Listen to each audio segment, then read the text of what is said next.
The monk's blessing. A young man lived with his father and mother. One day, the old man said to the young man, "Son, you are our only child. You must marry and have children." So the old man found a wife for his son. She was a fine young woman, and her young husband loved her. A year passed, and she gave birth to a little boy. The family lived happily together, but they were very poor. The young man and his father worked hard in the fields. The young woman and her mother-in-law worked hard in the house, but they never had enough food to eat. "Father," the young man said to his father one day, "this little farm is too small for our family. Let me go and find work in the town. I will earn some money and bring it home to you." The father was sad. "You are my only child," he said, "and we need you here at home. But you are right. The farm is too small for us all. Go to the town. Find work and earn some money. We will wait for you here at home." So the young man kissed his son and said goodbye to his parents and his wife. He began the long journey to the town. He traveled for 2 days and at last, he came to the town. He stopped at the first big house and knocked on the door. A man opened it. "Is there work for me here?" the young man asked. "No, my friend," the man said. The young man walked on. He went to many houses and knocked on many doors. His question was always the same. "Do you have work for me here?" he said. The answer was always the same, too. "No," everyone said. "There is no work for you here." The young man was tired now, and very hungry. "What can I do?" he thought.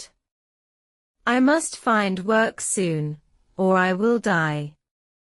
At last, he came to a monastery. He knocked on the door and an old monk opened it. "Please, Father," the young man said, "let me work for you." "How long will you stay?" the monk asked. "For a few months only," answered the young man. "Then I must go back to my family." The monk began to shut the door. "Then I can't help you," he said. "If you work for us, you must promise to stay for a long, long time. If I don't find work today, I'll die of hunger," the young man thought. "Father," he said, "please don't close the door. I promise to work for you for a long, long time." The monk smiled at him. "Come in, my son," he said. The next day, the young man began to work. The work was not difficult. The monks were kind to him. The young man worked hard for them and they were pleased with him. A month passed, and at first, the young man thought about his family every day. "Is my son well?" he thought. "Are my parents happy? Does my wife have enough food to eat?" But slowly, the young man forgot his family. He was happy with the monks. "You are an honest man," they said to him. "You can look after our money for us. We will trust you." The years passed quickly. One day, the young man was sitting on his chair in the monastery. He was counting the monks' money. Suddenly, he heard voices.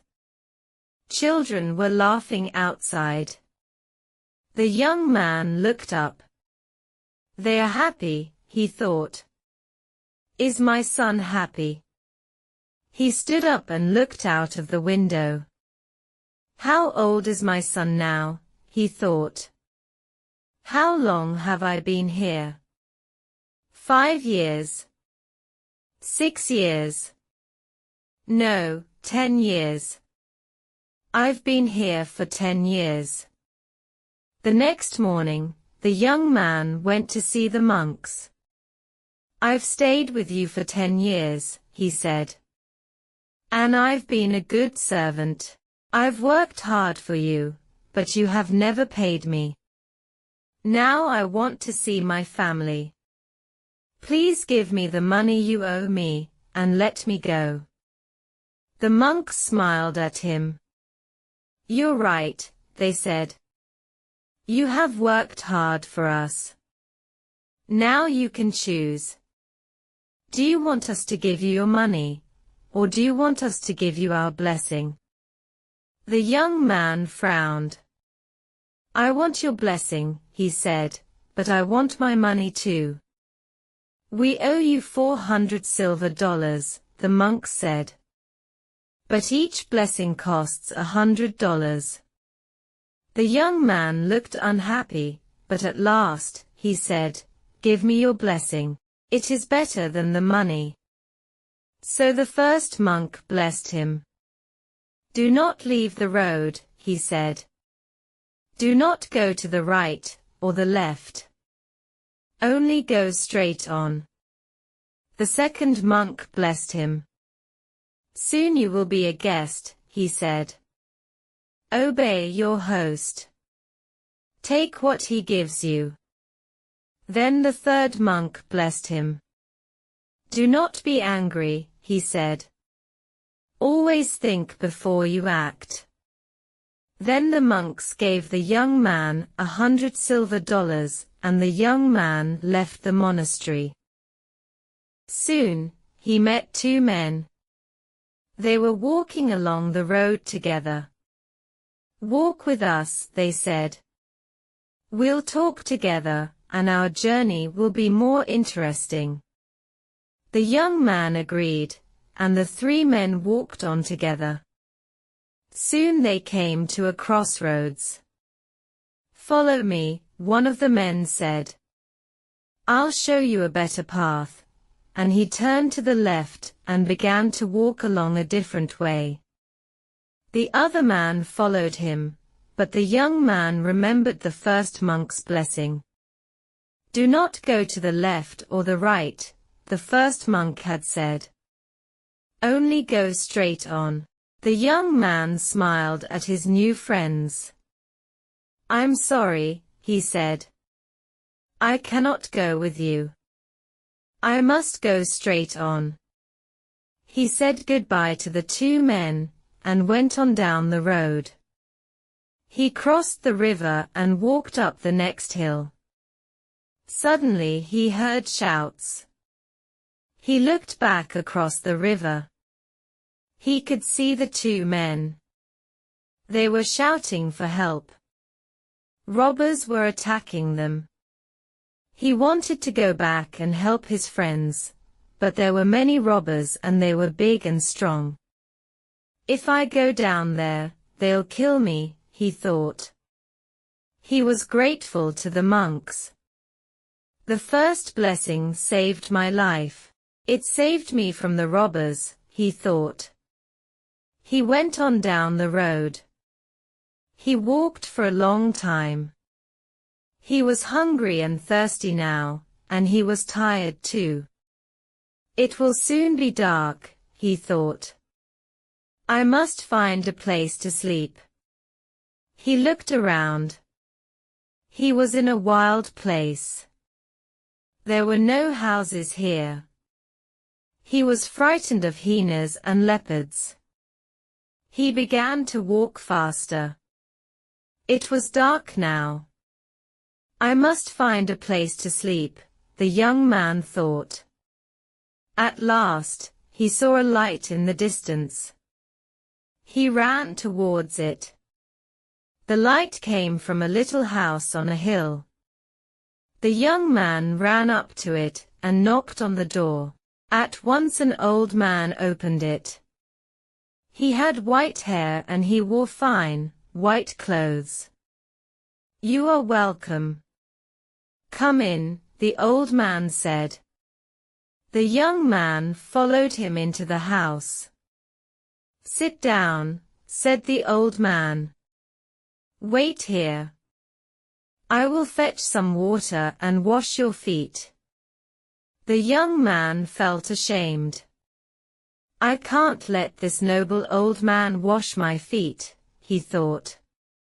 The old man went away to fetch the water. Soon he came back. The young man wanted to take the water out of his hands. He wanted to wash the old man's feet. But then he remembered the monk's second blessing. "Obey your host," the second monk had said. "Take what he gives you." So the young man sat down, and the old man washed his feet. Then the old man clapped his hands and a young girl came into the room. She was carrying a dish of delicious food. "Feed our guest," the old man said to the girl. The girl did not move, and the young man saw that she was blind. The old man pushed her towards the young man. "Feed him," he said again. So the girl fed the young man, and he ate well. Then he lay down to rest, and he slept all night.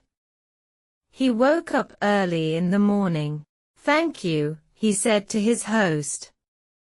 "You have been very kind to me. But now I must go on." The sun was up now and the young man could see his host clearly. The old man did not look fine and noble now. His teeth were long and white and sharp. His eyes were small and cruel. "Is he a man or is he an ogre?" the young man thought. "You're lucky," the old man said. "You didn't refuse my hospitality. I wanted to wash your feet, and you accepted. I gave you food, and you ate it. Many people have come to my house. They didn't let me wash their feet, and they didn't accept my food. I killed them all." He pointed to the ground. "Their bodies are under your feet," he said. The young man was very frightened.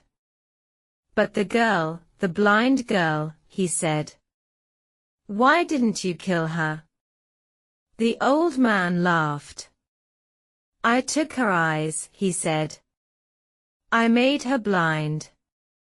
And now she is my servant. I must go," the young man thought. "I must get away from this terrible man. He is mad. Thank you, goodbye, thank you, God bless you," he said quickly, and he began to walk away. But the old man called him back. "Wait," he said. "I have something for you." He went back into his house and came out again. He was carrying a sack. "Take it," he said. The young man took the sack and ran away down the road. The sack was very heavy. At last, he stopped under a tree and opened it. "Dollars," he said. "Silver dollars." He tried to count them, but he couldn't. There were too many of them. "The monk saved my life again," he thought. "And their second blessing has made me rich, too." He went on quickly down the road. "My dear parents and my wife will be very happy," he thought. "I can look after them well now." He walked for a long time. The sun was high in the sky and he was hot and tired. But he knew this road well. He knew the trees, the rocks, and the little streams. He was nearly home. He came to a church by the side of the road. A crowd was standing there. They were watching an old man and a boy. The man and the boy were fighting. The young man felt very angry. What a wicked boy, he thought. He is showing no respect to that poor old man. He wanted to run up to the boy and beat him with his stick. But then he remembered the monk's third blessing. Do not be angry, they had said. Always think before you act.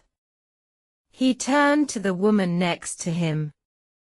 What's happening? He said. Who is this old man and this boy? Why are they fighting? It's a sad story, the woman said. These people are very poor. The old man is the boy's grandfather.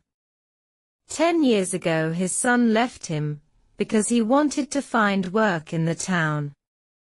The old man had no one to help him. He has been very unhappy. He wanted to kill himself. His grandson is trying to stop him. Tears came into the young man's eyes.